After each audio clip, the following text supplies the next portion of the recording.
Muy buenas tardes, esto es la repregunta, el especial. Sábado, ¿vale la pena parar la pelota, quedarse dentro de casa durante un ratito y escuchar a dos personas, dos hombres muy interesantes? Uno de ellos es un periodista con mucha experiencia en América Latina, más de 20 años pensando esta región. Brian Winter es el editor en jefe de America's Quarterly, una publicación de referencia entre, bueno, el Círculo Rojo de Estados Unidos, inversores, referentes políticos, creadores de opinión en ese país con tanta influencia en América Latina. Brian Winter va a pensar el Brasil de Bolsonaro y el repunte de su popularidad en el medio de la crisis de la pandemia, pero también América Latina como la región en la que China y Estados Unidos empiezan a tallar fuerte. ¿Cómo se da ese debate y cómo impacta en Argentina? Con los nombres que empiezan a resonar en estos días. Uno de ellos, el de Thomas Shannon, el lobista que contrató el gobierno de Alberto Fernández para cambiar la imagen de Argentina y del gobierno en Estados Unidos. Eso vamos a analizar entonces de la mano de Brian Winter, un autor que ha escrito con Enrique Cardoso, el ex presidente de Brasil, un libro, autor de varios libros sobre estos países. Y luego, otra cuestión. ¿Qué es un ser humano? ¿Qué es un superindividuo? ¿Cuál es la relación entre esa pregunta filosófica, qué somos, qué es el ser humano y la especie humana, y la evolución de la especie humana y las otras especies en el planeta? Vamos a sacudir el árbol de la biología, de la biología evolutiva, de la mano de la filosofía de la ciencia que piensa la biología evolutiva y de un filósofo de la ciencia, el canadiense Frédéric Bouchard, que es el decano de la Facultad de Arte y de Ciencias de la Universidad de Montreal. ¿Qué es un ser humano y qué relación hay entre el intestino y la noción de ser humano? Eso entonces en la repregunta, el especial en este sábado. Empezamos entonces con América Latina y su relación con Estados Unidos. Brian Winter, periodista americano. Muy buenas tardes, Brian Winter. Muchísimas gracias por estar aquí en la repregunta, el especial desde Estados Unidos, Estado de Nueva York. Un gusto. Brian, vamos a contar con tu experiencia en América Latina, que es extensa, más de 20 años dedicándote a observar la región como periodista y además con la oportunidad de hablar con un estadounidense que habla muy bien el español. ¿De dónde es el acento español que has construido? Mira, aprendí mi castellano en Argentina. Viví en Buenos Aires del 2000 hasta el 2004, una época difícil, ¿no? Uh-huh. Y hablaba bien en esa época. Ahora hablo con un toque de portuñol porque después llegué a vivir 5 años en San Pablo, en Brasil, también como corresponsal para la agencia Reuters. Claro. Brian, vamos a aprovechar entonces tu expertise y tu profundidad de análisis en relación a América Latina y Brasil. Brasil, que hoy está en el centro de la tormenta de la pandemia, el país con más muertos en América Latina, más de 100.000 muertos, y un líder político, Bolsonaro, cuestionado por su actitud temeraria ante la pandemia, entre estas cuestiones. Sin embargo, las encuestas lo muestran en ascenso en lugar de descenso. ¿Cómo es esto? Sí, parece contradictorio, ¿no? Bolsonaro en encuestas recientes tiene una imagen positiva de 40% o un poco más. Ha subido en las últimas semanas y en los últimos meses, lo cual es difícil de comprender desde afuera por el desastre que ha sido la pandemia allá. Pero hay como dos explicaciones. La primera es que sí, Bolsonaro ha perdido cierto apoyo entre las clases más educadas, más urbanas, justamente por la desaprobación de su reacción a la pandemia.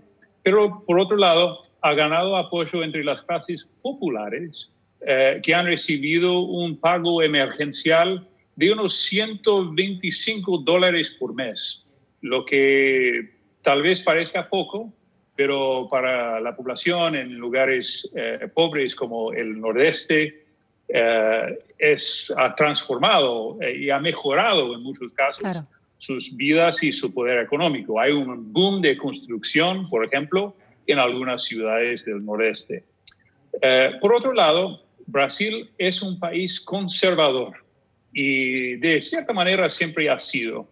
Y esas guerras culturales de Bolsonaro, que han generado tanto ruido y que han ahuyentado la inversión y han sido un problema también para su manejo de la pandemia, le cae bien al brasileño promedio. Temas como el aborto, como el casamiento gay, y ha podido mantener cierto apoyo por causa de eso. Ahora, es muy curioso lo que planteas, este análisis que planteas, Brian, porque la pandemia golpea más fuertemente a los sectores más empobrecidos, más vulnerables. Sin embargo, la ayuda económica logra compensar el modo en que perciben esos sectores, las responsabilidades de Bolsonaro en este contexto. Sí, y francamente a veces es un poco difícil de comprender. Yo supongo que la retórica de Bolsonaro, que básicamente él se ha distanciado de la pandemia, ha dicho cosas como yo me llamo Mesías, que es su segundo nombre, ¿no? Pero no puedo hacer milagros. Una franja importante de la población brasileña, por lo menos, ve la pandemia como algo que está fuera del control del gobierno y que por eso prefieren mirar más al tema económico.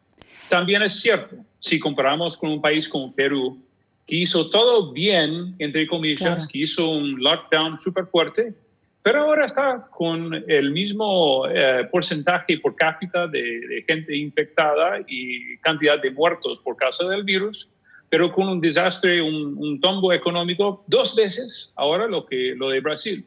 En Perú se espera una recesión del 13% este año. Ahora creen que en Brasil puede ser 6 o 7. Entonces hay... Brian, ahí me interesa detenerme porque una de las discusiones que se dan en Argentina en el marco de la pandemia y del impacto económico es si la recesión económica tiene que ver con el impacto de la pandemia, con el impacto de la cuarentena, que es una decisión de gobierno. En lo que vos planteás es, en Perú, donde el gobierno decidió una cuarentena, el impacto es mayor que en Brasil, donde el gobierno dejó correr la pandemia y no fue hacia la cuarentena, por lo menos el gobierno federal, ¿no? Son casos distintos y siempre complicados, porque nuevamente el gobierno federal en Perú trató de hacer de todo para mantener la gente en su casa. En las primeras semanas funcionó, pero ahora tienen un número de casos altísimo. O sea, comparado con Brasil, los números brutos son menores porque es un país más chico, pero per cápita ahora tienen la misma... los mismos números de muertos, pero con una recesión económica 2 veces peor. Con Argentina es un poco más complicado porque, por un lado, gracias a Dios, no ha habido el número de muertos ni bruto ni por cápita de Brasil o Perú, pero obviamente una economía, como decís vos, súper complicada y trágica para mucha gente. Brian, para dos preguntas más sobre Brasil. ¿Qué chances? Bueno, hay una elección dentro de 2 años en Brasil. Está esta pandemia que no está horadando de alguna manera la imagen de Bolsonaro, sino al contrario, en los sectores populares, que son muy, en términos de cantidad de personas, los mayores, los más representativos en Brasil, hay apoyo al presidente Bolsonaro. ¿Hay alguna figura de la oposición que se muestre con potencial para pelearle electoralmente la presidencia en 2022? Por ejemplo, Lula o Sergio Moro. Mira, me parece bien afirmar que en este momento Bolsonaro se encuentra como el favorito en las encuestas. Hay encuestas recientes que muestran eso. Por otro lado, siempre me parece, en circunstancias normales, me parece prematuro hablar de la elección 2 años antes, especialmente en un año como el 2020, cuando todo es tan imprevisible, puede cambiar todo en los próximos 3 meses, ni hablar de los próximos 2 años. Dicho eso, hay como 3 tipos de candidatos. Por un lado, tienes el candidato tradicional de la izquierda brasileña, que sería Lula o alguien de su partido. En segundo lugar, tenés alternativas, una izquierda tal vez más moderada o tal vez con caras nuevas. No me queda claro ahora si en ideología si es tan distinta al PT, pero representada por un por un gobernador del nordeste del estado de Maranhão, que se llama Flávio Dino, que está ganando cierto apoyo entre la izquierda más moderada y también entre empresarios. Y por otro lado, podría haber un candidato del centro o centro-derecha, figuras como tal vez João Doria, que es el gobernador de San Pablo, o Luciano Huck, que es un presentador de televisión que tiene apoyo entre el empresariado y también las clases populares. Sergio Moro, el ex juez que después fue ministro de Justicia de Bolsonaro, yo ni le veo como con ganas de ser candidato. Eso es controvertido, hay mucha gente que piensa lo contrario. Sí. Yo lo conozco bastante bien, no me parece que será un candidato.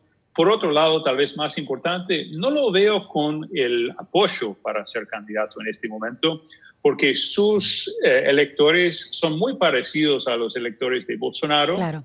Y Bolsonaro tiene esa gente ahora, o sea, no siguen con él, siguen firmes y han ahora como inventado una narrativa donde Moro es un traidor, que nunca fue conservador, que hizo mal al salir del gobierno, pero nuevamente veremos cómo pinta todo en un año, 18 meses.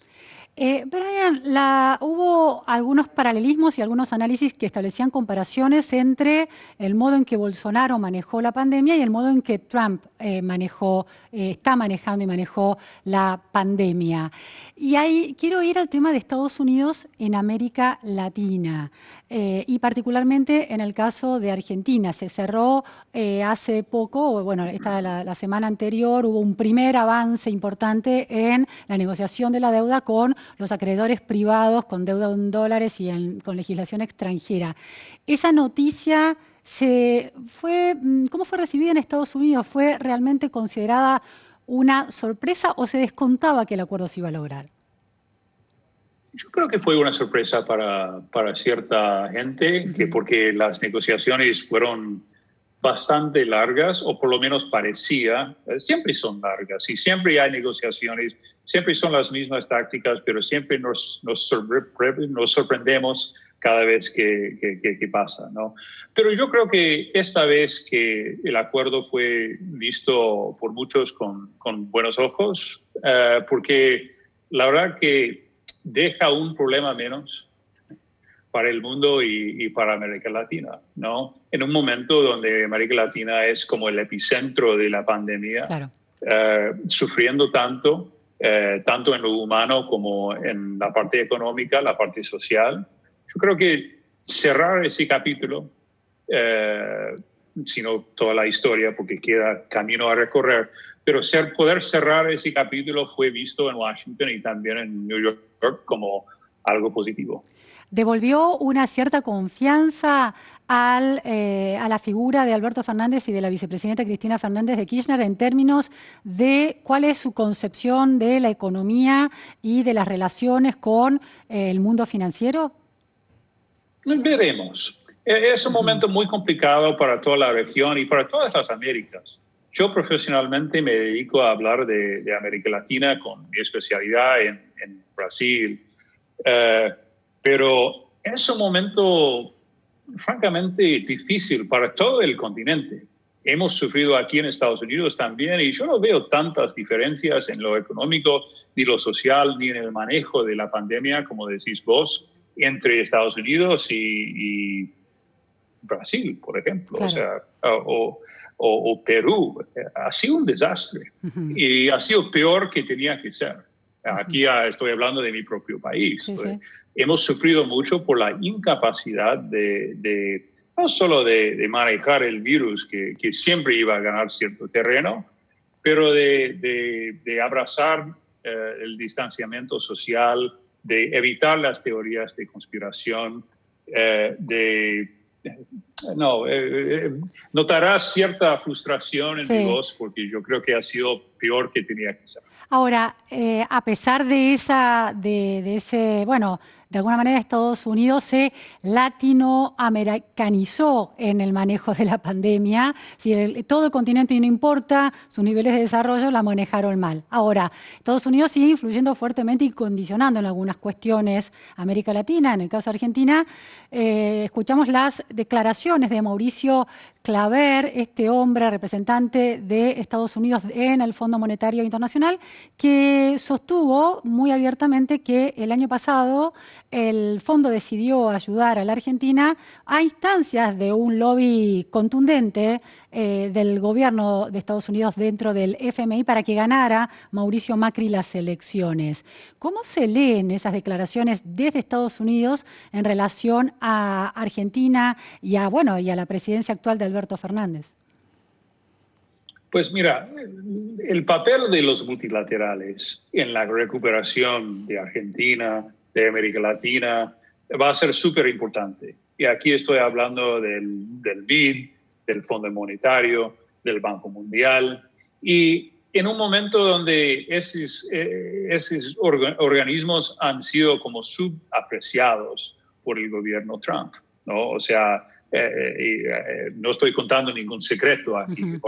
Trump siempre ha hecho campaña contra esos organismos. Yo creo que en el caso argentino ha visto que el fondo es una herramienta para evitar que la crisis sea peor y han podido brindar cierto apoyo allá, a veces behind the scenes, o sea, un poco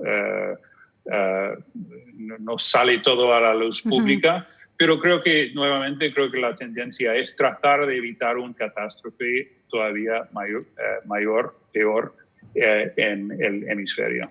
Brian, ¿por qué Estados Unidos muestra por primera vez, según los analistas en muchos años, interés en ocupar con una figura de Estados Unidos, otra vez Mauricio Claver, la presidencia del BID, que vos señalabas como un organismo multilateral importante para la recuperación de América Latina?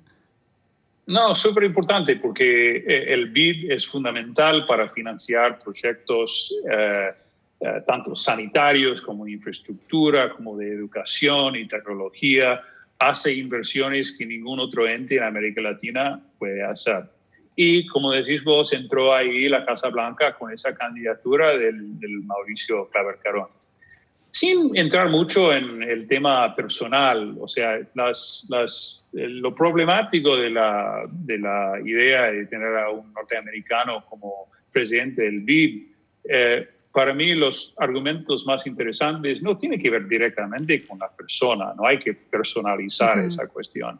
Es más que si miramos el caso del presidente actual del BID, el colombiano Luis Alberto Moreno, él ha tenido una importancia en Washington que va mucho más allá de su papel formal en el BID. Es, de cierta manera, la voz de la voz de América Latina en Washington. Y es la persona a quien llaman desde la Casa Blanca o el Congreso cuando hay que hablar de un tema en la región. Y tener a alguien con ese peso institucional y financiero, que sea un latinoamericano que puede servir como un advocate, una voz para la región, es súper importante. Y creo que en parte por eso hemos visto en los últimos días y en las últimas semanas, tanto Argentina como Chile y Costa Rica y México decir, mira, tenemos que esperar un poquito, considerar esta elección en el contexto de la elección norteamericana y tal vez esperar hasta después de la elección en Estados Unidos para definir la presidencia del BID. Ahora, ¿por qué está la Casa Blanca de Donald Trump tan interesado en poner una figura tan vinculada con la Casa Blanca como Claver Carón, más allá de Mauricio Claver, en esa posición? ¿Por qué esta novedad, ese interés por una cuestión geoestratégica en relación a Venezuela? Mira, es una buena pregunta y la respuesta es un poco contradictoria, como lo que veníamos diciendo antes del desinterés y el desaprecio que esta Casa Blanca tiene por los organismos multilaterales. Yo creo que la respuesta más directa son dos. Por un lado, le ven con confianza a Mauricio Claver Carón porque saben que va a ser una voz firme contra el el socialismo y el socialismo, Claro. porque son dos cosas distintas, ¿no? Hay el socialismo que existe y el socialismo inventado en las cabezas de algunas personas, pero le ven como una voz fuerte contra eso, lo cual para esta Casa Blanca es importante. Por otro lado, yo creo que les interesa tener a alguien firme y de Estados Unidos, porque sería interesante, estoy hablando de sus opiniones, no las mías, tener a alguien en el BID para construir un consenso todavía más fuerte contra China. Claro. Creo que aquí esa confrontación geopolítica entre Estados Unidos y China Claro. es muy importante. Quieren transformar al BID en una institución más a favor del lado norteamericano, digamos, Claro. en esta división. Y la última cuestión, Brian, otro nombre que se instaló en estas últimas horas en Argentina, de un estadounidense, es Thomas Shannon, un lobista que el gobierno de Alberto Fernández, a través del canciller Felipe Solá, contrató para mejorar la imagen de Argentina y del gobierno entre los sectores influyentes de Washington. ¿Quién es Thomas Shannon, de acuerdo con la información con la que contás? Bueno, le conozco muy bien a Thomas Shannon. Es un diplomata, es uno de los mejores diplomatas realmente de la historia reciente de los Estados Unidos. Fue embajador en Brasil.